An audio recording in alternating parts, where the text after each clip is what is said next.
बिस्मिल्लाहिर्रहमानिर्रहीम, अस्सलाम वालेकुम, गुड मॉर्निंग। 24/9 में खुश आमदीद। मैं हूँ आपके साथ सीमन हाशिम। अस्सलाम वालेकुम और मैं हूँ अबू सर मुआज़्ज़म। आप सबको गुड मॉर्निंग। सिमल आपको गुड मॉर्निंग। उम्मीद करते हैं आपका ये वीक अच्छा गुजरेगा और इसके साथ साथ जो SOPs को फॉलो करने के हवाले से बात हो रही है वो बहुत ज़रूरी है, क्योंकि पूरी दुनिया में देखा कि इस वक्त सेकंड वेव है बहुत से ममालिक में, खुसूसन यूरोप का अगर जिक्र करें तो वहाँ पर सेकंड वेव आ चुकी है और लोग अब यहाँ पर पाकिस्तान में थोड़े से अब प्रिकॉशनरी मेजर्स लेना शुरू हो गए एक बार फिर से, क्योंकि हमने देखा कि 80 से ज़्यादा % जो लोग हैं वो इस वक्त ना मास्क पहन रहे हैं और ना SOPs को फॉलो कर रहे हैं। बादशाह लोग हैं ना, हम रिलैक्स हो जाते हैं, इजी हो जाते हैं कि चीज़ें बस अब ख़त्म होने वाली हैं। ऐसा नहीं करना, प्लीज़ मास्क का इस्तेमाल लाजमी करना है, सोशल डिस्टेंसिंग को मेंटेन रखना है। ख़ास तौर पर बच्चे जो स्कूल जा रहे हैं उनके लिए ये तमाम चीज़ें मेक श्योर करनी है, स्कूल इंतज़ामिया ने भी और पेरेंट्स ने भी। इसके साथ साथ पॉलिटिकल डेवलपमेंट्स के हवाले से भी आज शो में बात करेंगे कि किस तरीके से अब 2 दिन रह गए हैं, जलसे की तैयारी की जा रही है और बड़ी धड़ाधड़ मीटिंग्स हो रही हैं। गवर्नमेंट की तरफ से भी कल कैबिनेट की मीटिंग भी हुई है, उसमें अलग से डिसीजंस हुए हैं, तो ये सब कुछ हम शामिल करेंगे। सबसे पहले टॉप स्टोरीज।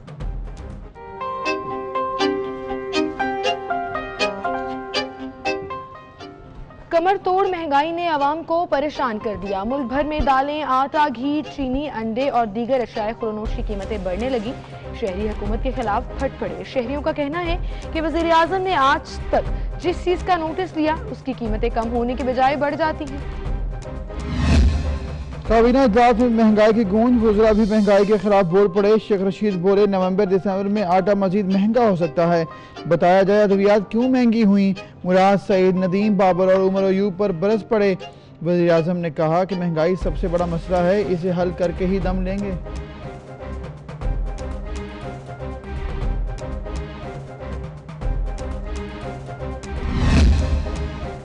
गुजरावाला में PDM जलसे की तैयारियां जारी, तो दूसरी तरफ police in action. GT route पर कंटेनर्स की पकड़ धकड़ भी शुरू। जिले इंतजामिया तशहीरी बैनर्स उतारने लगी। मरीम नवाज ने अपने कारकुनों से कहा कि कोई पकड़े बैनर्स उतारे या रुकावटें खड़ी करे, फुटेज बनाओ और सोशल मीडिया पर डाल दो। पाकिस्तान का दबाव काम कर गया। मोदी सरकार ने मकबूजा कश्मीर की साबिक वज़ीर आला महबूबा मुफ्ती को रिहा कर दिया। महबूबा मुफ्ती को गुज़िश्ता बरस अगस्त में भारत के गैर आईनी इक़दाम के खिलाफ एहतजाज पर गिरफ्तार किया गया था।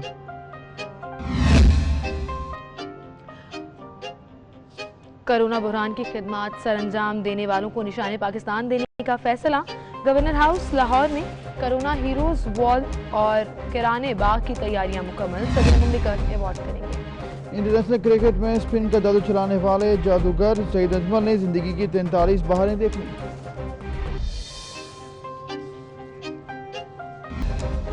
और इंतजार की घड़ियां खत्म। iPhone 12 मंजर आम पर आ चुका है। iPhone 12 की कीमत पाकिस्तानी 1,14,000 से शुरू होकर 1,80,000 रुपये तक है। iPhone के 4 मॉडल्स मुतारिफ करवाए गए। टॉप स्टोरीज आपने जानी, तो सबसे पहले हम बात कर लेते हैं कल होने वाली कैबिनेट कमेटी में, जिसमें वज़ीर आज़म इमरान खान उस कमेटी की सदारत कर रहे थे और हंगामी बुनियादों पर जो बात की गई वो महंगाई को कंट्रोल करने की गई। और जैसा कि अबूज़र हम पहले भी ये बता चुके हैं कि ये इससे पहले 11 नोटिस ले चुके हैं और ये 12वीं टाइम है। अब दर्जन नोटिस हो गए हैं, लेकिन उसका इम्पैक्ट नज़र नहीं आ रहा, क्योंकि 2 साल में अशियाए ज़रूरिया हो, अशियाए खुरनोश हो या इस्तेमाल की चीज़ें जिसमें पेट्रोल, यूटिलिटी बिल्स और ये तमाम चीज़ें आ जाती हैं, इस कदर इनकी कीमतें बढ़ गई हैं। और अब गैस को आप देखिएगा, अभी सर्दियां शुरू होने वाली हैं, एक तो गैस नायाब भी हो जाएगी, उसकी कीमतें भी बढ़ेंगी। बहरहाल कल ये डिस्कस किया गया कि हुकूमत अब जल्द एक्शन प्लान पर अमल करेगी। बिल्कुल ऐसा ही है। और कल अब जब वफाकी काबीना का इजलास हुआ तो उसमें भी ये बात ज़ेर बहस आई और उसमें ये कहा गया कि महंगाई बहुत ज़्यादा हो चुकी है। वफाकी वज़रा ने महंगाई कंट्रोल करने की तजावीज़ भी कल पेश की हैं। वज़ीर आज़म इमरान खान ने महंगाई में कमी के लिए हंगामी इक़दामात की यकीन दहानी भी करवा दी है और कहा है कि मुशावरत जारी है, हुकूमत जल्द एक्शन प्लान पर अमल शुरू करेगी। उधर फैसल वावडा ने साबिक आला हुकूमती शख्सियात से मुराद की वापसी का मुतालबा भी किया है। तो ओवरऑल ये मुतालबात तो हर इजलास में होते हैं, मसला ये है कि इम्प्लीमेंटेशन कब होती है। बाद ना ये तमाम इजलासों के बाद मराद कम होने की बजाय बढ़ जाती हैं। हमें पता लगता है कि किसी सूबे के वज़ीर आला की सिक्योरिटी के लिए आपने एक्स्ट्रा पैसे खर्च कर दिए, आप मजीद बजट एलोकेट कर रहे हैं, अखराजात कम होने के बजाय मजीद बढ़ रहे हैं। बिजली के बिलों की मद में देख लें आप, वो प्राइम मिनिस्टर हाउस का हो या किसी CM हाउस का हो, उसमें इतना जब आपको पे करना पड़ता है देन यू रियलाइज इट कि मरात कम नहीं हो रही, वो चाहे गाड़ियों की मद में हो, सिक्योरिटी प्रोटोकॉल की मद में हो या लिविंग स्टैंडर्ड्स और लाइफस्टाइल के हवाले से हो। तो आई थिंक ये चीज़ें अब कंट्रोल एक्चुअली होनी चाहिए बजाय इसके कि इजलासों में डिस्कस हो। बिल्कुल, इसके साथ साथ कल इजलास में जब ये बातें हुई, ऑब्वियसली जो आप पॉइंट उठा रही हैं वो बहुत इंपॉर्टेंट है, क्योंकि यही ज़रूरी है कि आप सिर्फ एक ऐलानात के हद तक ना रहें, इंप्लीमेंटेशन कैसे करनी है, क्योंकि अब मामला आता है टेकअप करने का, चीज़ें किस तरह से इंप्लीमेंट करते हैं। हमने पहले आगाज़ में जिक्र किया अद्वियात की कीमतों के लिए सवाल कल शेख रशीद ने भी पूछा है कि अद्वियात की कीमतें क्यों अब बढ़ाई गई हैं, अभी तक ये चीज़ क्लियर नहीं हुई है। वफाकी वज़रा को अगर क्लियर नहीं है तो आम आवाम को कैसे क्लियर होगी। पेट्रोल की कीमत क्यों बढ़ गई मिड ऑफ द मंथ, मतलब एंड ऑफ द मंथ 26 जून था मेरा ख्याल वो डेट थी। एग्जैक्टली, तो क्या हुआ, जुलाई अगस्त सितंबर खत्म हो गया, 3 महीने बाद क्या वजह थी, ये आज तक जवाब नहीं आ सका कि पेट्रोल क्यों बढ़ाया गया डेट के अलावा। फिर इसके अलावा जो भी बात आती है आटे के हवाले से, अब आपने देखा कि बहरान था आटे के ऊपर, लास्ट ईयर भी बहरान आया, उससे लास्ट ईयर भी आया, ये कहा गया कि आइंदा से नहीं होगा, लेकिन इस बार फिर वो सामने आ रहा है, अभी तक नहीं मिल रहा, ब्लैक में मिल रहा है, रेट बढ़ रहे हैं, रूटीन की चीज़ें बढ़ गई हैं। वज़ीर आज़म ने टास्क फोर्स दे दी है और कहा गया है कि टाइगर फोर्स जो है वो इसको टास्क को लेगी। अब देखते हैं टाइगर फोर्स क्या करेगी, जब DCs बैठे हैं, एडमिनिस्ट्रेशन बैठी है, वो नहीं कर पा रही है, तो टाइगर फोर्स कैसे करेगी, ये क्या होगा, इनका रोल क्या होगा, तो ये भी सवाल हैं जो कि टाइगर फोर्स के पास क्या कोई कार्ड है, क्या कोई यूनिफॉर्म है, क्या कोई अथॉरिटी है या क्या कोई पावर्स हैं जिनको शो करके वो ये तमाम सर्वेज भी अगर कंडक्ट करने हो तो वो कर सकेंगे। बहरहाल इस पर आवाम की चीखें निकली हैं, क्योंकि गरीब आवाम पिस रहे हैं। वो क्या कहते हैं वो आपको सुनवाते हैं। सबसे पहले हम रुख करेंगे इस्लामाबाद से, और इस्लामाबाद से हमने ये लोगों से बात की और बाकायदा उनका जो बयानिया है या जो उनका पॉइंट ऑफ व्यू है इस हवाले से, या वो जो परेशानियां हैं वो बयान कर रहे हैं। इस्लामाबाद से सबसे पहले आपको दिखाते हैं। की है तो पछता रहे इमरान खान को देख के, हम क्या करें, मजबूरी है, खाना तो है, बच्चों को भी खिलाना है। आटा खरीदो महंगा, चीनी खरीदो महंगी, कपड़े खरीदो महंगे। भाई इमरान खान आए जब से इतनी महंगाई तो मैंने अपनी ज़िंदगी में नहीं देखी। हमारे कोई भी सदर आए, हम इससे कोई नहीं है, लेकिन आवाम को तो इंसान करे ना कि आवाम के लिए तो कुछ करे। गरीब आवाम के लिए, बेचारी जो गरीब आवाम के लिए कुछ पूछे, जो गरीब आवाम से जाके उनके हालात कैसे। मुझे पता है कि मैं देखती हूँ ना बेचारों के पास खाने को एक वक्त का नहीं, वो रोती हैं और काम कोई क्या काम ही नहीं रखता, उनको कहता कि भाई हमारे भी हालात कम ख़राब है। मुझे लगता है कि आने वाले वक्त में ये हुकूमत को महंगाई ही ले डूबेगी, ये अपोजिशन कुछ नहीं कर सकेगी, ये महंगाई ले डूबेगी। जी सबसे पहले तो मैं यही कहूँगा कि इमरान खान साहब अब तो सिर्फ एक नमक ही रह गया है जो कि महंगा नहीं है, उसका भी आप नोटिस ले लें। और दूसरी तरफ आप देखा जाए तो हर चीज़ की महंगाई हर जो गरीब है वो महंगाई का रोना ही रो रहा है।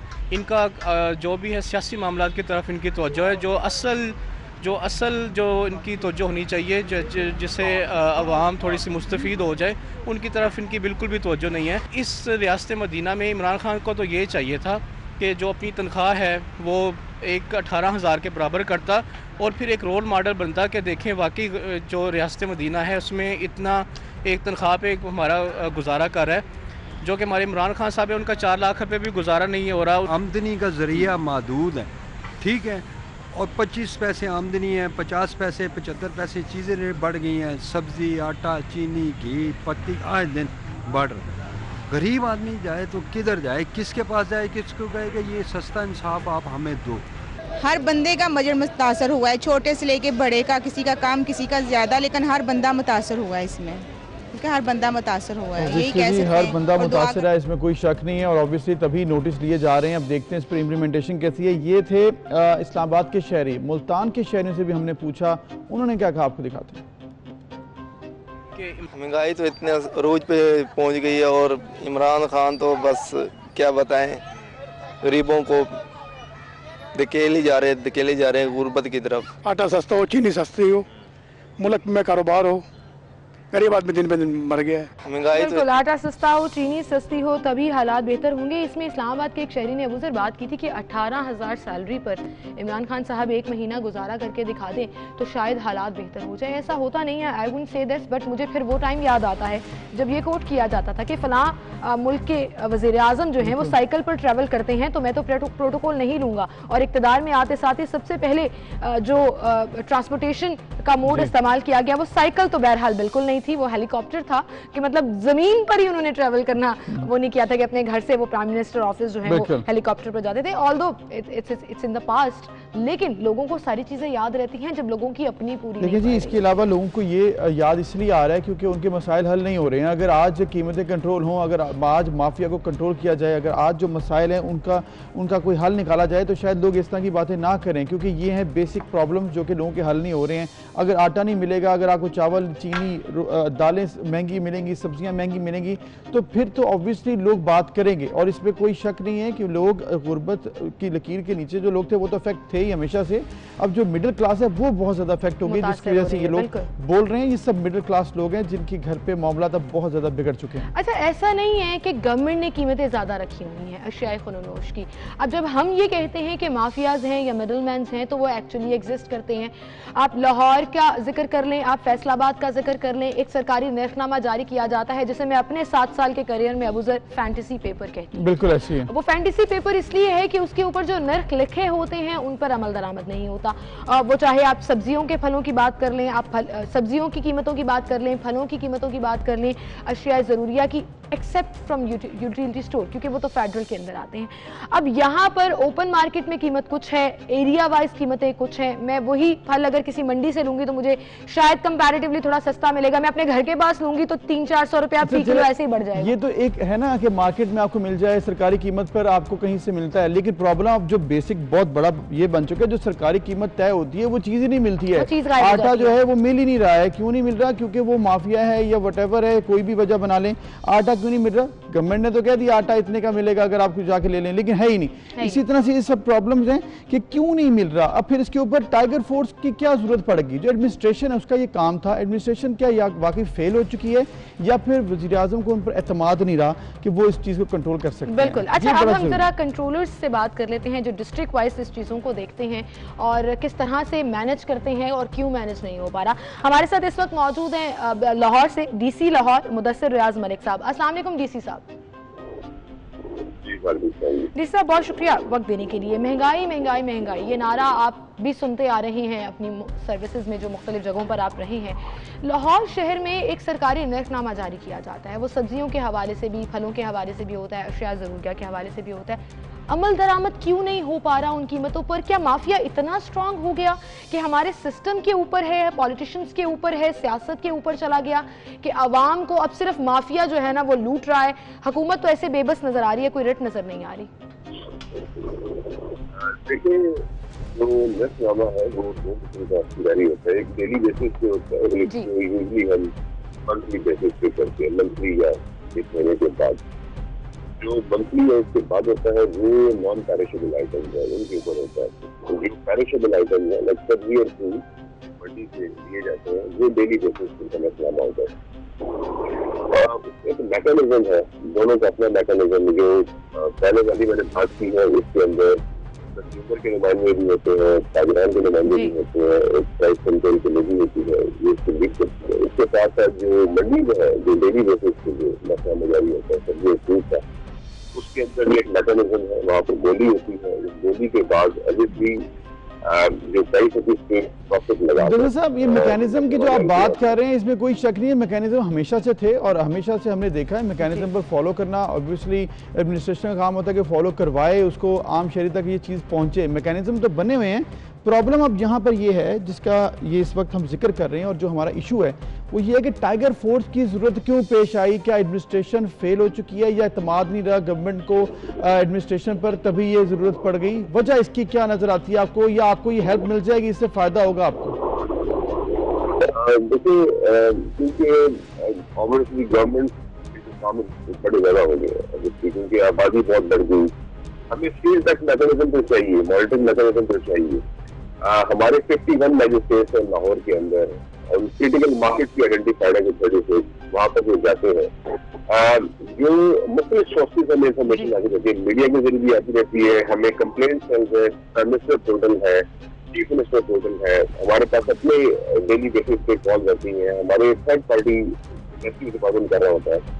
टाइगर फोर्स ऑब्वियसली फायदा ये होगा कि वो अगर हमें ये चीजों के बारे में फीडबैक देंगे मॉनिटरिंग के लिए हमारे से, तो उसका फायदा होगा। मेरी इन्फॉर्मेशन हमारे पास आएगी। जिस तरह अभी आटे का, जैसे आपने जिक्र किया था, आटे का इशू बना हुआ था और इंशाल्लाह आटे का इशू काफी हद तक रिजॉल्व हो गया।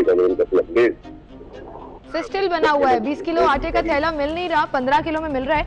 आपने टाइगर फोर्स का जिक्र किया, मैं आपसे पूछ सकती हूँ कि कितने टाइगर फोर्स के अहलकार जो हैं, वॉलंटियर्स जो हैं, रजिस्टर हुए हैं जो लाहौर में काम करेंगे? क्योंकि कल हमने एक प्रोटेस्ट भी देखा प्रेस क्लब के बाहर जो टाइगर फोर्स की जानिब से किया गया कि उन्हें असाइनमेंट्स नहीं दी जा रही। खान साहब कहते हैं कि टाइगर फोर्स को फाल करना है, लेकिन district office Lahore, district office से लेकर पुलिस डिपार्टमेंट तक हर डिपार्टमेंट जो है वो उनको कॉर्नर कर रहा है और कहीं पर भी उनको ऑन बोर्ड नहीं लिया जा रहा। Is it true? देखिए, मैंने जैसे आपको बताया ना, टाइगर फोर्स में ये वॉलंटियर्स है बेसिकली, और ये वॉलंटियरली बेसिस पे ये काम करते हैं। और ये बड़ा अच्छा कॉन्सेप्ट है, इसको फीडबैक मैकेनिज्म है, इसको मॉनिटरिंग मैकेनिज्म है हमारे, यानी हमें स्ट्रेंथन करने के लिए एडमिनिस्ट्रेशन को आईज और ईयर्स करना चाहिए, ऑब्वियसली गवर्नमेंट की भी आईज ईयर करना चाहिए। तो इसका फायदा मैंने आपको बताया होगा, फायदा डेफिनेटली होगा। हमें हमारे पास इन्फॉर्मेशन जब आएगी डिसीजन मेकिंग आसान होगी। तो डिसीजन मेकिंग के लिए आई थिंक ये इसका बड़ा फायदा है, और ये तमाम चीजें जो है उससे बेहतरी आएगी। सही, चलें उम्मीद करते हैं बेहतरी आएगी। लेकिन एक इशू है जिसके ऊपर वज़ीर-ए-आज़म ने भी कहा कि ये बहुत बड़ा मसला है, उसके बारे में आप बताएं कि ये क्या आखिर मसला है? क्या माफियाज का बड़ा वो जिक्र करते हैं कि मैं देखूंगा कि माफिया क्या करता है। कल कबीना की मीटिंग में भी उन्होंने कहा है कि माफिया को तो अब देखना पड़ेगा। ये माफिया आखिर कहाँ से लाहौर शहर में काम करता है ऐसा कि आप भी मौजूद हैं, एडमिनिस्ट्रेशन मौजूद है, पुलिस मौजूद है, लेकिन माफिया भी मौजूद है? कैसे काम करने देते हैं आप इसको? किस माफिया की बात कर रहे हैं सर? प्राइस कंट्रोल माफिया की, माफियाज जो लोग आटा पहुंचाने नहीं देते हैं, वो लोग जो मिडलमैन, या फिर वो लोग जो रोक रखते हैं चीजों को, कार्टल्स बना लेते हैं, जखीरा अंदोजी करते हैं। अगर आप आटे की स्पेसिफिक बात कर रहे हैं, आटे का उस इशू को टैकल करने के लिए बहुत पॉलिसी इम्पोर्ट का इशू था, इम्पोर्ट स्टार्ट हो गई है, प्राइवेट सेक्टर से भी होगी है, गवर्नमेंट की तरफ से भी आ जाएगी। कुछ कंपनीज डेफिनेटली थी, पॉइंट आउट हुई। हमने पिछले 5-6 दिन में क्रैक डाउन किया इसके ऊपर, आटे के ऊपर। यहाँ पर 77 मिल है लाहौर के अंदर, जिससे हमने 6 मिलों का कोटा गया वो भी कैंसिल किया है। हमने 21 FIR किए, 24 अरेस्ट किए। कल से बेहतरी है, कल से बेहतरी है। परसों थोड़ा इशू था, कल काफी बेहतरी है। फाइनल ये कहिएगा, आपने कहा कि हम बेहतरी कर रहे हैं, चीजों को टेकअप कर रहे हैं। आटा बहरान की ही अगर पर्टिकुलर बात कर लें कि 20 किलो आटे का थैला अवेलेबल नहीं है, बस ये बता दीजिएगा कि कितना टाइम लगेगा ये इशू को सॉर्ट आउट होने में, कितना टाइम फ्रेम देंगे आप? देखिए, मार्केट फोर्स में दो इशू तरह समझिएगा, दो इशू है। एक सप्लाई डिमांड का इशू इकोनॉमिक फोर्सेस के ऊपर है, मार्केट फोर्सेस के ऊपर है। दूसरा जो रेगुलेटरी फ्रेमवर्क ठीक है, दोनों को टैकल किया जा रहा है। मुदस्सिर रियाज मलिक साहब, आपका बहुत शुक्रिया, और हम उम्मीद करते हैं कि जिस तरह से आपने वादा किया ये पूरा भी होगा और टाइगर फोर्स के साथ मिलकर आप इस पर काम भी करेंगे और इसके साथ साथ जो मैकेनिज्म है उसको फॉलो भी किया जाएगा। DC फैसलाबाद मोहम्मद अली साहब हमारे साथ मौजूद हैं, वहाँ पर हम जानते हैं कि किस तरह से मैनेज किया जा रहा है और किस तरह से ये हैंडल करेंगे आइंदा आने वाले दिनों में जो महंगाई और माफियाज की बात की जाती है हुकूमती सतह पर भी। अस्सलाम वालेकुम मोहम्मद अली साहब। मोहम्मद अली साहब, जिस तरह से हम जिक्र कर रहे हैं, अभी DC लाहौर से हमारी बात हुई थी, वो कहते हैं मैकेनिज्म होता है उसको फॉलो करना बड़ा ज़रूरी है, वो फॉलो जब नहीं होता तो मदद भी चाहिए होती है, टाइगर फोर्स हमारी मदद करेगी। आपको बताइएगा क्या प्रॉब्लम आ रहे हैं एडमिनिस्ट्रेशन में जो महंगाई इतनी हद तक पहुँच गई? नहीं, इसमें खासतौर पर जो फूड इन्फ्लेशन है उसके हवाले से शिकायत में जो है पिछले दिनों बहुत इजाफा हमने देखा है, और फूड में भी बिल्कुल जो आटे और चीनी के हवाले से सिचुएशन है वो उसके बारे में हम काफ़ी कंसर्न है।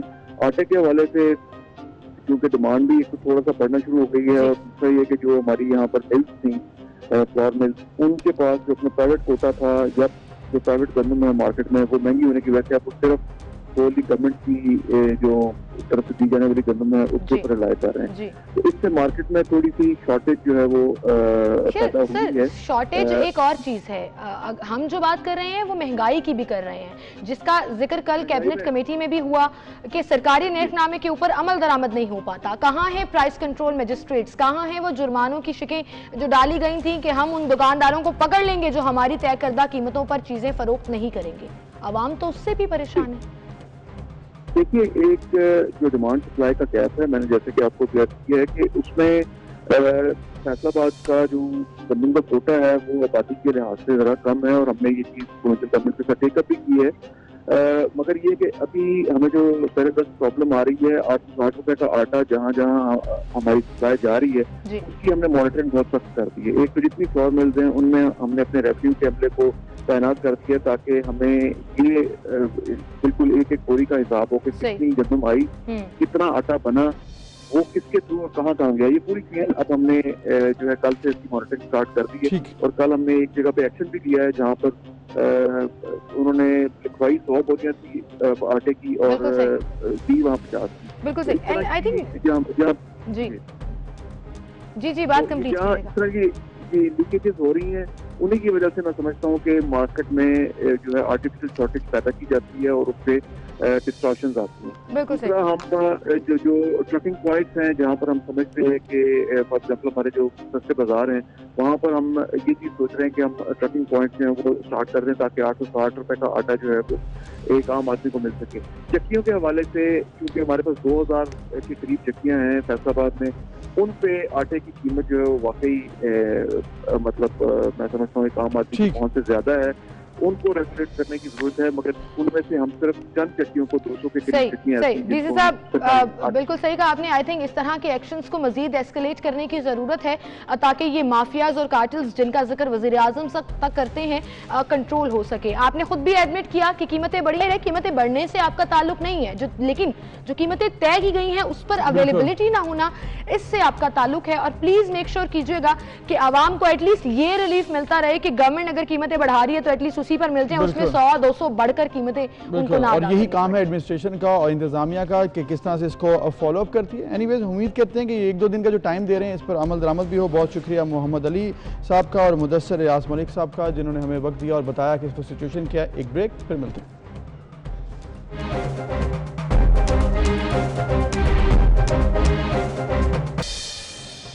Welcome back. एक बार फिर से आपको खुशामदीद कहेंगे। और पॉलिटिकल अगर सिनेरियोस की बात करें तो ऑपोजिशन की साइड से जो खबरें आई कल वो ये थी कि ऑपोजिशन लीडर शहबाज शरीफ को चूंकि एहतसाब अदालत पेश किया गया था तो उनके जिस्मानी रिमांड में 7 रोज़ की तौसीक की गई और अब वो 20 अक्टूबर को पेश होंगे, जबकि opposition leader Punjab assembly Hamza Shahbaz जो हैं वो 27 अक्टूबर को पेश होंगे। बिल्कुल। इसके साथ साथ एक और अहम तारीख जो कि आने वाली है 16 तारीख, PDM का पहला बड़ा जलसा होने जा रहा है गुजरांवाला में और हुकूमत के खिलाफ पावर शो करने जा रही हैं मरीम नवाज और इसके साथ साथ दीगर रहनुमा होंगे। ऑब्वियसली फजल रहमान भी होंगे, बिलावल भुट्टो भी मौजूद होंगी। तमाम रहनुमाएं अहम लीडरान हैं जो कि इस अपोजिशन को रिप्रेजेंट कर रहे हैं और एक प्लेटफॉर्म से होकर जब ये जलसा करेंगे ऑब्वियसली तो उसका इम्पैक्ट क्या होता है, कितना देर पा होता है, फिर तवातर से जो जलसे होने हैं इस हवाले से अब हुकूमत भी ऑब्वियसली तशवीश का शिकार है, लेकिन अपोजिशन इस वक्त लग रहा है कि एक प्लेटफॉर्म पर आ चुकी है। लेकिन आपने वो सुना ना, first impression is the last impression, तो ये फर्स्ट इंप्रेशन स्ट्रॉन्ग होना जरूरी है अगर ऑपोजिशन अपना एजेंडा सामने रखना चाहती है। 16 अक्टूबर के जलसे के लिए पीपल्स पार्टी की तरफ से बहरहाल ये कहा जा रहा है कि वो एक रैली की सूरत में आएंगे। लाला मूसा से ये रैली निकलेगी जो गुजरांवाला पहुंचेगी और फिर ऑपोजिशन ये कह रही है कि 18 अक्टूबर को आवाम का समंदर होगा और ये जलसा रेफरेंडम के तौर पर सामने आएगा। अब रेफरेंडम कह देना मुझे लगता है एक थोड़ा सियासी टर्म हो जाएगा। पहले ही जलसे को रेफरेंडम कह देना अच्छी बात उस तरह से नहीं है कि अगर खुदा ना खास्ता, मैं तो खुदा ना खास्ता अगर ऐसा इम्पैक्ट ना पड़ा रेफरेंडम का तो चला जाएगा। एनीवेज जी इस वक्त देखते हैं कि क्या होता है। बिल्कुल आप सही कह रही हैं। एनीवेज जी मरीम नवाज जो सबसे ज्यादा होपफुल नजर आती हैं और फजल रहमान बहुत होपफुल नजर आते हैं। अब देखते ही हैं कि होपफुल तो हैं, वो आगे क्या होता है। एनीवेज मरीम नवाज ने कल गुफ्तगू की है, उन्होंने क्या कहा आपको दिखा। और मरियम नवाज अल्लाह ताला के अलावा किसी के झुकने को तैयार नहीं है और 2 दफा आपने डाल दिया जेल में, धक्के अदालतों में खाए, सब कुछ हुआ। अब क्या है, अब फांसी रह गई, वो भी चढ़ा दो। मैं जी तो आपने देखा कि कल जो इजलास हुआ उसमें मरीम नवाज साहिबा भी बात कर रही थी और वो कह रही थी कि मुझे किसी का डर नहीं है और ये जलसा जो है वो हुकूमत की घबराहट वाज़ेह कर रहा है, सामने ला रहा है क्योंकि कंटेनर्स को पकड़ा जा रहा है, शहर में कारकुनों को पकड़ा जा रहा है, कॉर्नर मीटिंग्स में दफातर में ताले लगाए जा रहे हैं। तो उन्होंने एक हल दिया है अपने तमाम कारकुनों को, उन्होंने कहा कि आप पुलिस के पास मत जाएं, आप इस चीज़ को प्रोटेस्ट मत करें, वीडियो बनाएं, उस शख्स की तस्वीर सोशल मीडिया पर डाल दें। ऑब्वियसली इसका इम्पैक्ट बहुत ज़्यादा होता है। इसके अलावा सोशल मीडिया पर गुज़िश्ता रात से एक और चीज़ बहुत वायरल हो चुकी है, बहुत लोग इस पर बात कर रहे हैं और इस तरह के इस पर अब ऑब्वियसली हर साल इन्हीं दिनों में ये बहुत हम देखते हैं कि इस पर बहुत बात होती है। वजह ये सितंबर अक्टूबर के दरमियान में, और वजह ये कि जी iPhone 12 लॉन्च कर दिया गया है जिसका था इंतज़ार, अब वो आ चुका है सामने। और अब देखें, मैं भी अभी देख रहा हूँ इसको, वैसे इंटरेस्टिंग लग रहा है। एक न्यू सीरीज़ जो है वो हर साल आईफोन की इंट्रोड्यूस कराई जाती है और ये है जी iPhone 12, जिसमें 4 उन्होंने डिफरेंट चीज़ें जो हैं वो लॉन्च की हैं। उसमें iPhone 12 Pro होगा, मैक्स भी होगा, ऑब्वियसली उनके साइजेस के डिफरेंस होते हैं, फिर उनकी कैपेसिटी और जो उसकी स्टोरेज है उनके डिफरेंसेस भी होते हैं। सो अब सर, अब नया फ़ोन आ रहा है और असल में लोग जो जानना चाहते हैं वो है इसकी कीमत। बिल्कुल, क्योंकि आपको याद होगा iPhone 12 जब आया था, जो कि अभी भी मार्केट में अराउंड 200,000 विद टैक्सेस अवेलेबल है। अब वजह ये है कि ऑब्वियसली जो कीमत लॉन्च होती है उसमें तो वो एक डॉलर्स में आएगी। अब पाकिस्तानी रुपयों में जब हमने इसको कन्वर्ट किया तो जो मिनिमम कीमत, क्योंकि 4 मॉडल्स हैं, तो जो मिनिमम कीमत है वो 1,14,000 पाकिस्तानी और फिर मैक्सिमम 1,80,000 रुपये, लेकिन ये विदाउट टैक्सेज पाकिस्तान पहुंचेंगे। और ये वो कीमत है जो आपकी उनकी वेबसाइट पर अवेलेबल है, बट 1099 का आपको शायद अमेरिका में तो मिल जाएगा, लेकिन वो पाकिस्तान आते आते 2.5 पौने 3 तक पहुंच जाएगा। ये मैं प्रेडिक्ट कर रही हूँ, मेरी बात आप लिख लें, क्योंकि बहुत एक्सपेंसिव होने वाला है, but it's a classy phone. जी बिल्कुल, हमने वीडियो देखी वो बड़ी मजेदार थी। So are you planning on buying one? बिल्कुल, मेरा ख्याल है काफी लोगों को तो कमेटियां डालनी चाहिए। नहीं, आपके खिलाफ तो अगर आप ये फोन ले लेंगे ना तो मैं इतना सुपर जेलस हो जाऊंगी कि मैं कंप्लेंट कर दूंगी आमदन से ज्यादा सजा की, और फिर उस पर हम शो करेंगे। नहीं, देखिए, आमदन से ज्यादा सजा इतनी ब्रॉडर टर्म है कि उसका जवाब आज तक कोई भी नहीं दे सका। और देखिए, सोशल मीडिया पर लोग इसको डिस्कस कर रहे थे और लोग ट्वीट कर रहे थे इस हवाले से। People were actually excited about it, but वही जो मेरे वाला तबका है ना, मेरे वाला ग्रुप वो ज्यादा था कि हम लेंगे तो नहीं, लेकिन हम बात जरूर करेंगे। और कुछ लोग ऐसे भी होते हैं, वो बुराइयां करना शुरू हो जाते हैं, कंपैरिजन करना शुरू हो जाते हैं कि इसमें ऐसा क्या है जो हमारे फोन में नहीं है। भाई, आपका फोन भी अपनी जगह पर है, एक नया फोन आया, ऑब्वियसली इसकी डिमांड होती है। अच्छा, एक चीज मुझे समझ में नहीं आती कि हर साल जो साल का साथ आता है ना, कि iPhone 10 हुआ, 11 हुआ, 12 हुआ, ये कब तक होगा? मतलब 15 साल iPhone 27 iPhone 30 iPhone 30। इतना मत सोचे। चलें, अब उधर से हम ये डिस्कशन ब्रेक में भी कंटिन्यू रखते हैं, लेकिन आप जाइए एक ब्रेक पर, फिर आते हैं।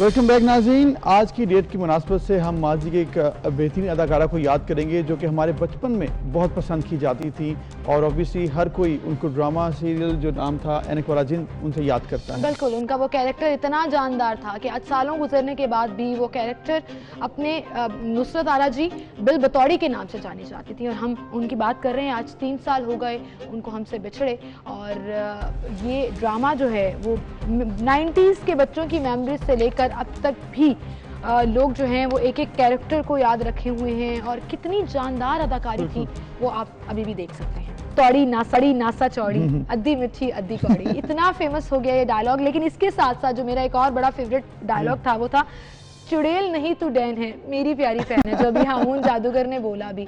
सो आज के दिन की मुनासिबत से ये सब दुआ कर रहे हैं, हम सब दुआ कर रहे हैं, और ये दुआ सबको करनी चाहिए कि अल्लाह ताला उन्हें करवट करवट जन्नत नसीब करे, उनकी मग़फ़िरत करे। अल्लाह ताला उनकी जगह थे, और हम उनको याद कर रहे हैं, उनको ख़ुराए तहसीन पेश कर रहे हैं। और अभी एक ब्रेक लेते हैं, फिर मिलेंगे।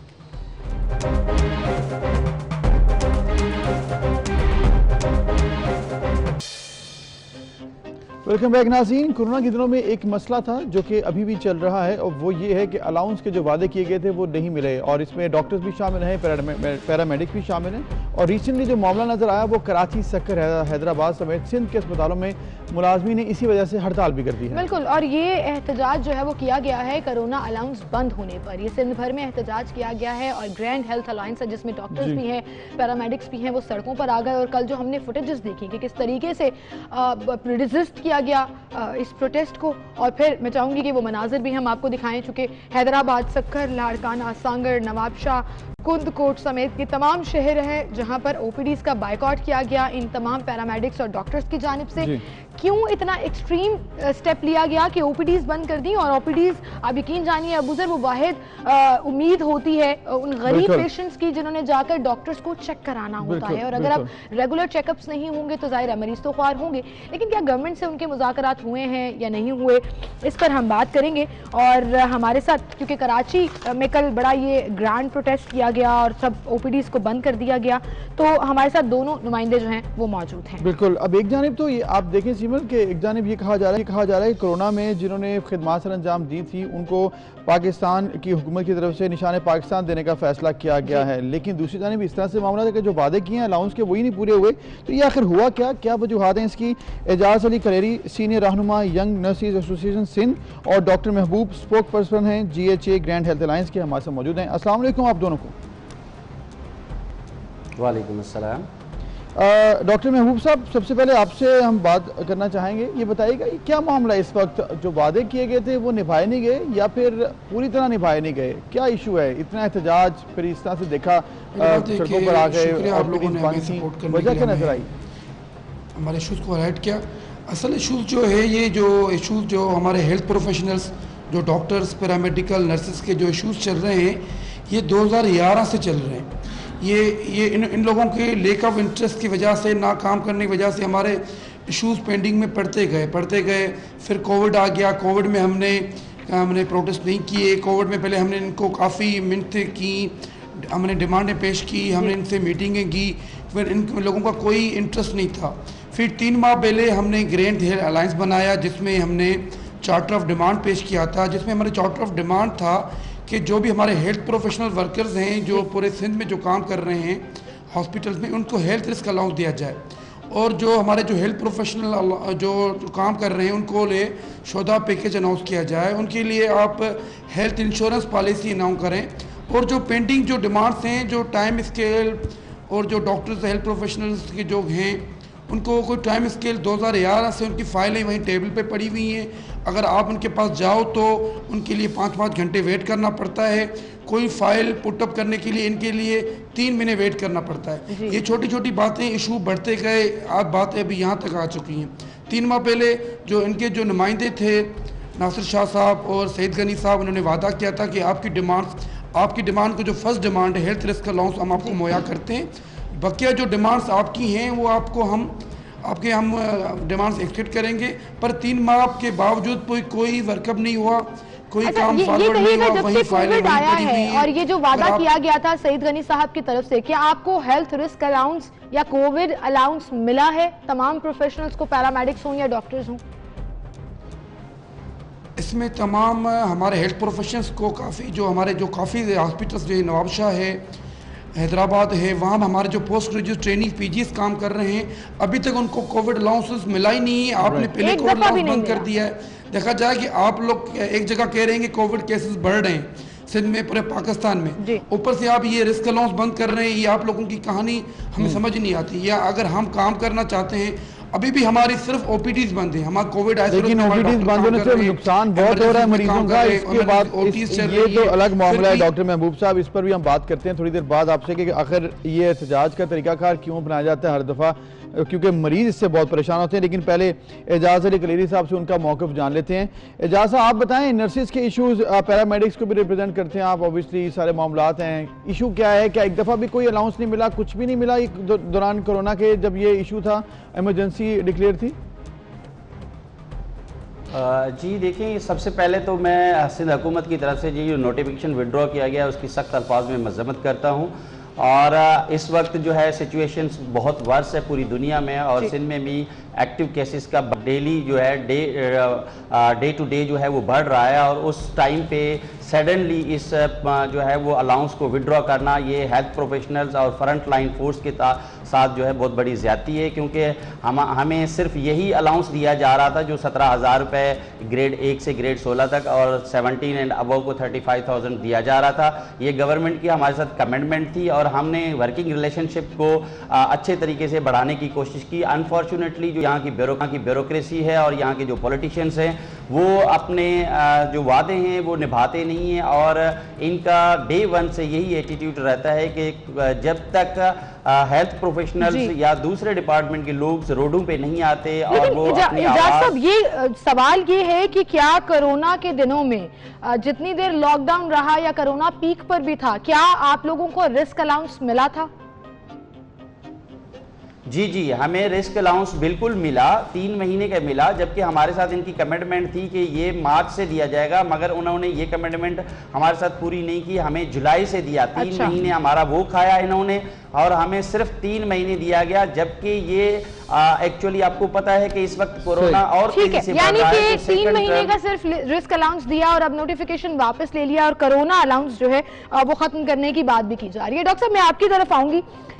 एक तरफ तो ये आपका मुतालबा जो कि जेन्युइन भी है, we really appreciate your efforts, आप सब लोगों की, हेल्थ प्रोफेशनल्स की, जिन्होंने कोविड-19 में बड़ा ज़बरदस्त काम किया। हमने आपको फ्रंटलाइन हीरोज़ का नाम दिया, फ्रंटलाइन वॉरियर्स भी कहा और बड़ी रिस्पेक्ट एकदम से बूस्ट कर गई। लेकिन वहीं पर अब भी आप देखिए, क्या एक मसीहा का या डॉक्टर का ये काम है कि वो ताले लगाकर अस्पतालों के बाहर बैठ जाए? मरीज बेचारे बलक रहे हैं, प्राइवेट दिखाने की जो कैपेसिटी नहीं रखते, 1500 से 3500 तक फीस ली जा रही है मुल्क के मुख्तलिफ हिस्सों में। प्राइवेटली जो ओपीडी में जाकर आप चेक कराते हैं या डॉक्टर से अपॉइंटमेंट लेकर चेक कराते हैं, ओपीडी एक बड़ा सहारा होता है गरीबों का। वो बेचारे बिलक रहे हैं, परेशान हो रहे हैं, उनका भी तो कुछ सोचिए।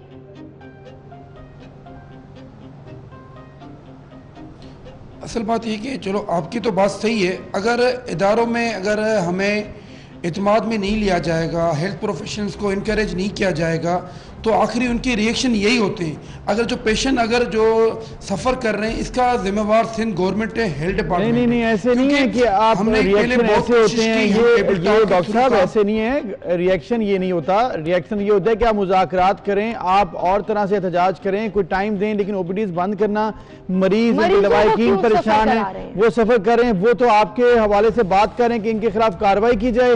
हुकूमत सिंध से उन्होंने मुतालबा किया कि आपको आपके खिलाफ कार्रवाई होनी चाहिए, आपने इलाज नहीं किया। सिंध गवर्नमेंट को हमने राब्ता किया, हमने रिमाइंडर भी दिए उनको, लेकिन वो उनको इंटरेस्ट नहीं है, क्यों? जब तक हमारे जो हेल्थ प्रोफेशनल रोडों पे नहीं आए, शोर ना करें, ऐसे मसले हल नहीं करते। अगर आप शुरू में मसले हमारे हल करें, हमें बिठाएं, इनकरेज करें कि ये इश्यूज़ हैं, आपके कौन से इश्यूज़ हैं, अगर ये मसले ये नौबत आई नहीं तो अगर देखिए आप अगर हमारे मसले हल नहीं करेंगे, एक बंदा 5 साल से आपके पीछे भाग रहा है, अगर आप उनको मसला हल नहीं करेंगे तो आखिर में वो आके ज़ाहिर है वो प्रोटेस्ट करेगा, खुदकुशी करेगा। हमारे हेल्थ प्रोफेशनल दिन ब दिन डिप्रेस होते जा रहे हैं, कोविड में ड्यूटियाँ कर रहे हैं, अगर आप उनको सपोर्ट नहीं करोगे वो कहाँ जाएंगे? ज़ाहिर है वो प्रोटेस्ट ही करेंगे।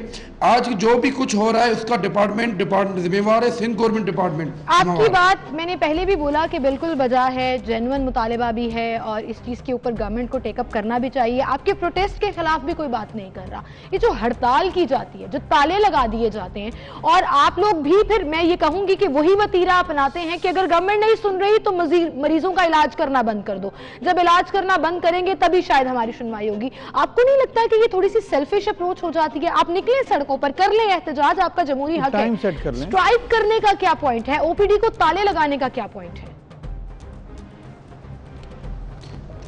ताले लगाने का देखो, अगर आप हमारे मसले हल नहीं करेंगे, अगर आप आपके इंस्टीट्यूशन लेवल पे, एडमिनिस्ट्रेशन लेवल पे, हेल्थ डिपार्टमेंट लेवल पे अगर आप बंदा बार बार जाए, एक आप माशरे की किरी में आप इतना पढ़ लिख के आगे आते हैं, आप इनके पास जाते हैं, अगर आपको वहाँ वो रिस्पांस नहीं दें तो बंदा क्या करे? बेसिकली आपको रिस्पांस नहीं मिला और आप एहतजाज करें, उम्मीद करते हैं कि हुकूमत आपसे मुज़ाकरात करे और लोगों के जो मसाइल हैं वो हल हों। इसके साथ साथ आपके मसाइल, पैरामेडिक्स के, डॉक्टर साहिबान के जो मसाइल हैं वो हल होने चाहिए, लेकिन इसका हल एक ही है, वो हल मुज़ाकरात और एहतजाज इसका हल नहीं है। लोग अगर सफर करें तो वो हल नहीं। मैं कहती हूँ आप एहतजाज भी कर लें, आप हड़ताल मत करें, आप स्ट्राइक मत करें, तालाबंदियां मत करें। एनीवेज जी, दूसरी जानिब आपको बताएंगे साबिक सूबाई वज़ीर हेल्थ ख्वाजा सलमान रफ़ीक इस वक्त मीडिया से गुफ्तगू कर रहे हैं। सियासी दौर तो है नहीं, नाम का ही सियासी दौर है, तो उन्होंने फिर ये काम किया है, लेकिन मेरा ख्याल है कि बहुत बड़ी ब्लंडर किया है। ख़ास तौर पर उसमें 3 रिटायर्ड लेफ्टिनेंट जनरल थे, उनको भी साथ ही डाल दिया हमारे, और PMAJK को डाल दिया बीच में, सारी हमारी लीडरशिप को। तो इससे पाकिस्तान की जागनसाई हुई है। और जो मोदी का यार का ताना दिया जाता है, तो मोदी से यारी तो फिर उन्होंने किया जिन्होंने AJK के PM के ऊपर ये मुकदमा दर्ज करवाया। अब खुद ही गवर्नमेंट बैक फुट पे चली गई है।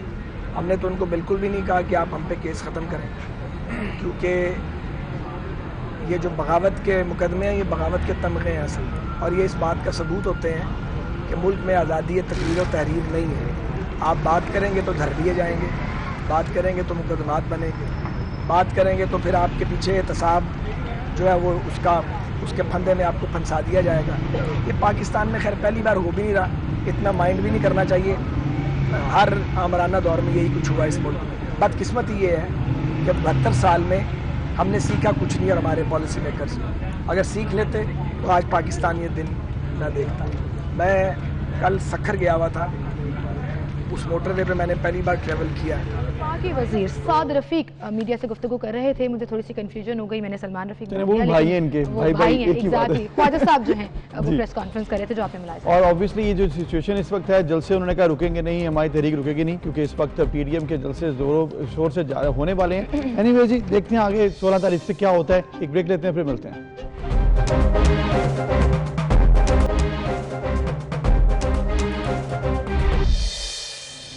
Welcome back. एक बार फिर से आपको खुशामदीद कहेंगे। जब भी हम गवर्नमेंट की बात करते हैं या गवर्नेंस की बात करते हैं तो एक चीज़ जो बहुत वाज़ेह तौर पर सामने आई है वो है मुल्क भर में सफाई के इंतजामात में नाकिस इंतजामात और नाअहली। ख़ास तौर पर मैं लाहौर की अगर बात करूँ तो बहुत सी कंपनीज अलबराक से लेकर LWMC तक जो पंजाब में मुख्तलिफ और लाहौर में मुख्तलिफ टास्क जो हैं वो उनको मिले थे। और अबू ज़र, मुझे याद है कि लाहौर कंपैरेटिवली पाकिस्तान के बाकी शहरों की निस्बत बहुत साफ सुथरा था, लेकिन चूंकि मैं लाहौर से शुरू कर रही हूँ तो आप सोचिए कि लाहौर में भी अब जगह जगह कूड़े के ढेर नजर आते हैं और लोग जो हैं वो ना अपना रोल प्ले करते हैं ना सिस्टम उनको साफ कर रहे हैं, और ये गंदगी के ढेर आप देख लीजिए किस कदर ताफुन। बिल्कुल। अब मामला ये है कि सॉलिड वेस्ट मैनेजमेंट जो है वो पाकिस्तान भर में जिधर जिधर भी शहर हैं उधर बनाई गई है। लोकल सतह पर इसको एडमिनिस्टर करना होता है। कराची का मसला आपने देखा कि बहुत ज्यादा था, उस पर बहुत डिस्कशन हो चुकी, हमने इस पर बहुत बात की। इसके ऊपर सफाई के लिए भी FWO को आना पड़ा, अफवाज पाकिस्तान को हेल्प करनी पड़ी, इतना ज्यादा मसला था। लाहौर, फैसलाबाद, मुल्तान, गुजरांवाला,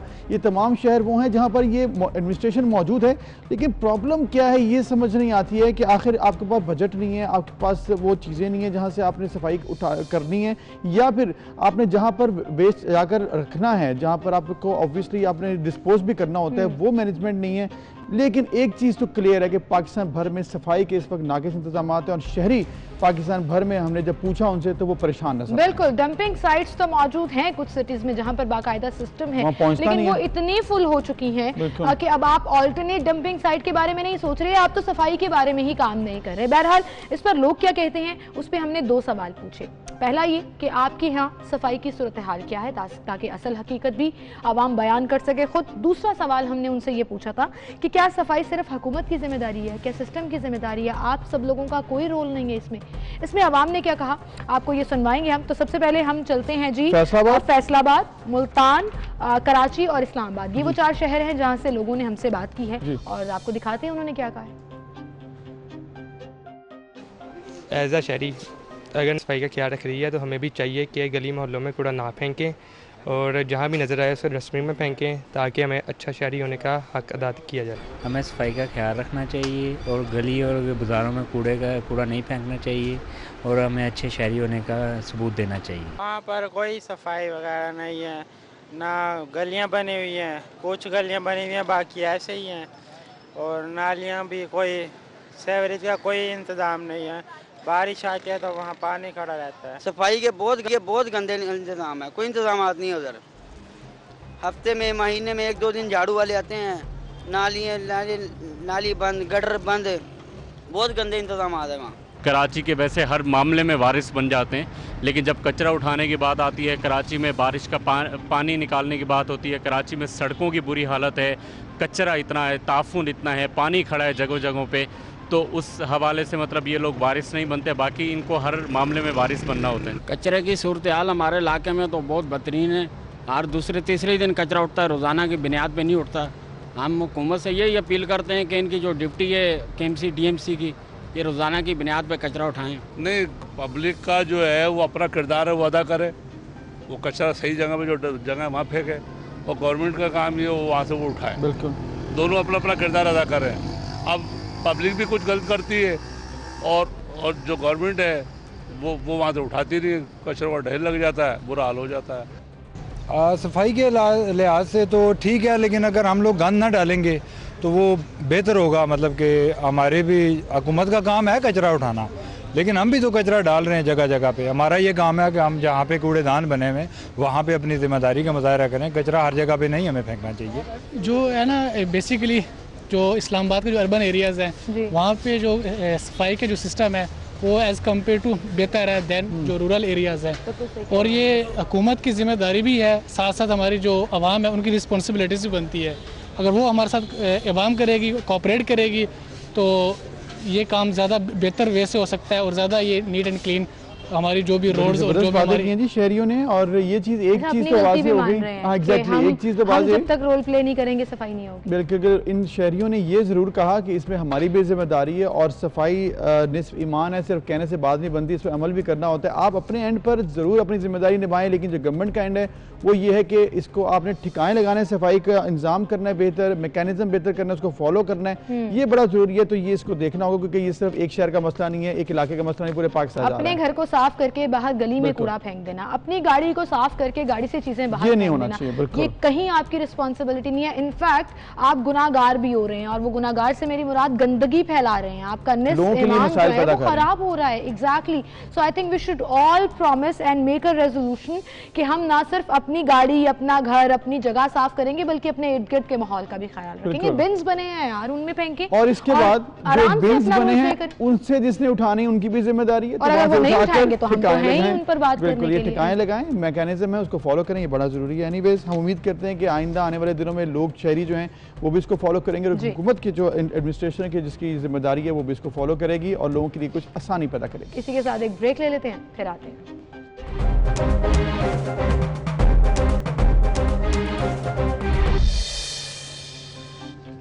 वेलकम बैक, एक बार फिर से आपको खुशामदीद कराएंगे और मेरे साथ इस वक्त बहुत ही दो क्यूट से गेस्ट ऐसे मौजूद हैं अबूज़र के मैं उनसे ब्रेक में भी बात कर रही थी ना, तो माशाल्लाह माशाल्लाह इतने सुपर क्यूट और टैलेंटेड बच्चे हैं कि आप उनसे मॉडलिंग करा लें, आप उनसे एक्टिंग करा लें, आप उनसे ये तमाम चीज़ें कराने के साथ साथ एग्जैक्टली एक क्रिएटिव चीज़ जो वो रखते हैं वो है तबला बजाना। और इस कदर खूबसूरती से ये दोनों छोटे छोटे बच्चे, भाई हैं मतलब दोनों, और वो इतना प्यारा बजाते हैं कि मतलब आप इमेजिन नहीं कर सकते ये छोटे से बच्चे। वाकई अब चूंकि इतना ज़बरदस्त तबला प्लेयर हैं ये और ऑब्वियसली उनके सीखा भी है, उन्होंने आगे भी काम कर रहे हैं इसके ऊपर, साथ आपने बताया कि मॉडलिंग भी करते हैं, तो बड़े बच्चे टैलेंटेड हैं, साथ पढ़ाई भी कर रहे हैं। हाँ। तो ये भी बड़ा ज़रूरी होता है क्योंकि एक चीज़ नहीं है, सब मतलब मल्टी टैलेंटेड और मल्टीटास्किंग कर रहे हैं। तो इनसे हम आपको मिला देते हैं ताकि आप डायरेक्टली उनसे देखेंगे कितना टैलेंटेड माशाल्लाह ये बच्चे हैं और पाकिस्तान में कितना टैलेंट है, ये तो हम हमेशा से कहते हैं। तो आइज़ेक और रेयान हमारे साथ मौजूद हैं, दोनों भाई हैं। अस्सलाम वालेकुम आप दोनों को। क्या हाल चाल है? ठीक है, रायन और आइज़ेक, मुझे ये ब्रेक में इतनी दफा क्रैक किया ना रायन ने कि I am Ryan, I am not Ryan. तो कैसे हैं आप लोग? स्कूल भी जाते हो, तबला भी बजाते हो, मॉडलिंग भी करते हो, इतने सारे सवाल हैं मेरे पास, मतलब कैसे कर लेते हो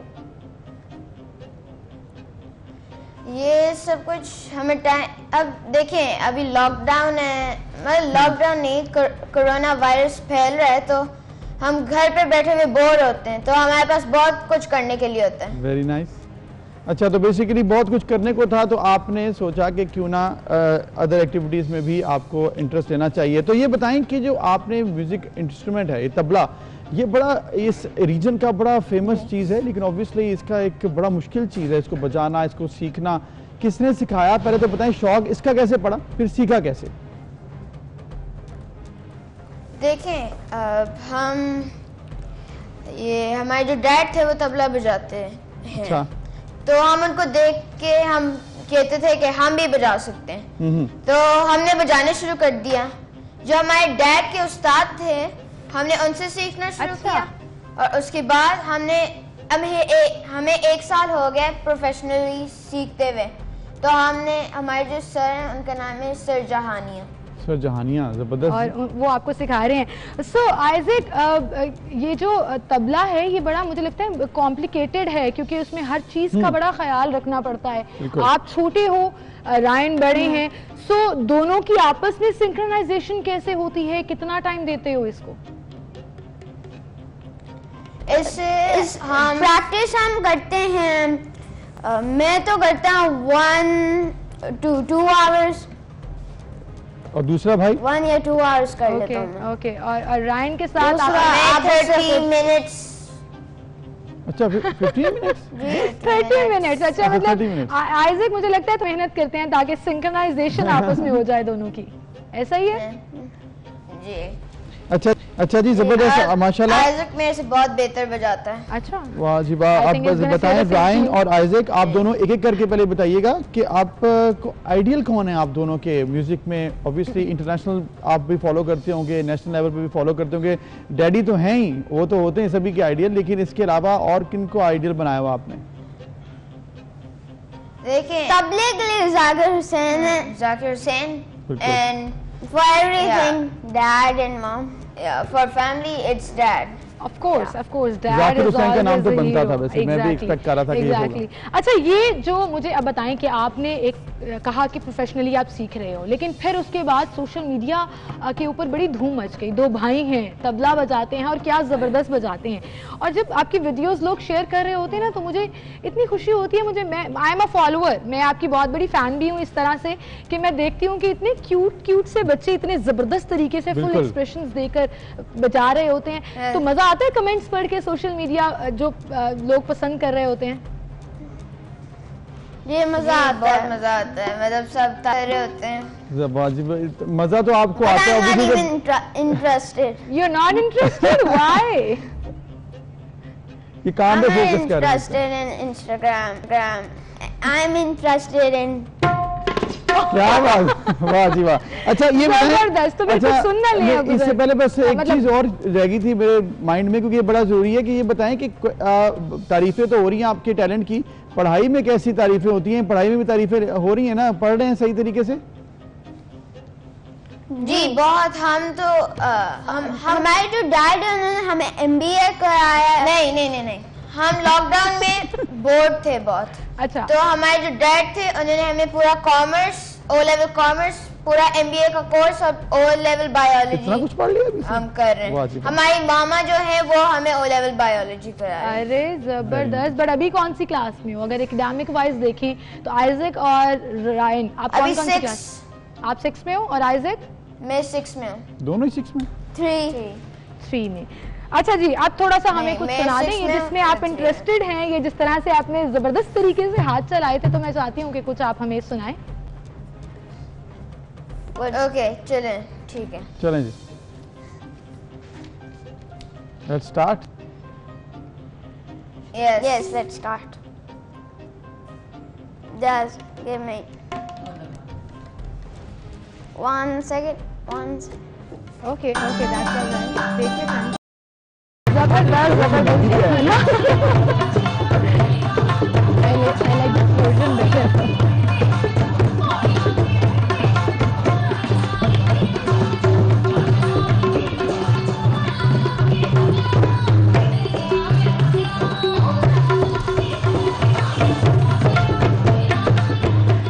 जबरदस्त। आइजक एंड रायन बहुत फिट बजाया आपने, और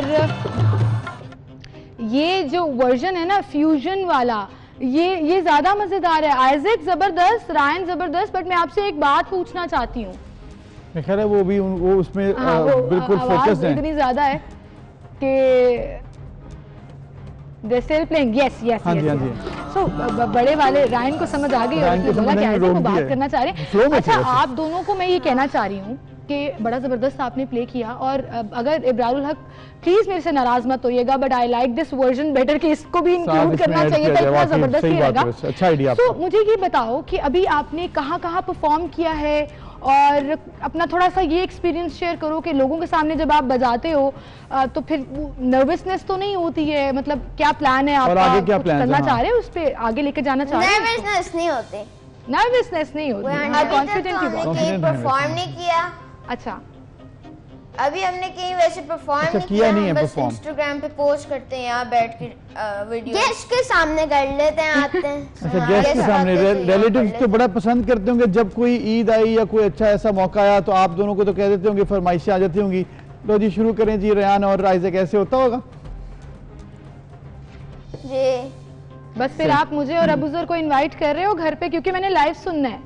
वैसे वाकई लाइव सुनने का अपना ही मजा। लाइव ठीक है, मतलब दे आर सो क्यूट माशाल्लाह। एक दफा और कुछ। अच्छा अब मेरी और अबूजर की स्पेशल फरमाइश है कि without any song in the background आप हमें वैसे ही सिर्फ तबला सुना। मैं सुनना चाह रही हूँ without any music and without any sound. Is it possible? Okay, simple tabla. Yes, let's start.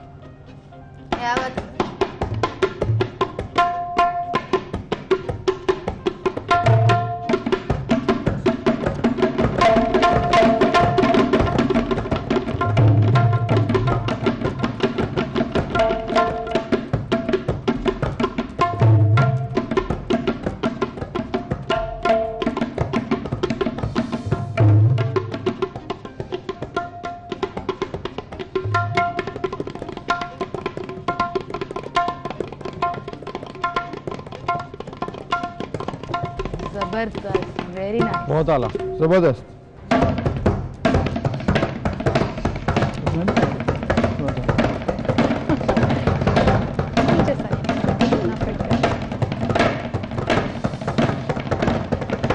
Very nice, जबरदस्त, बहुत आला, बहुत आला, super cute and creative, very nice. तो आई रियली होप कि आप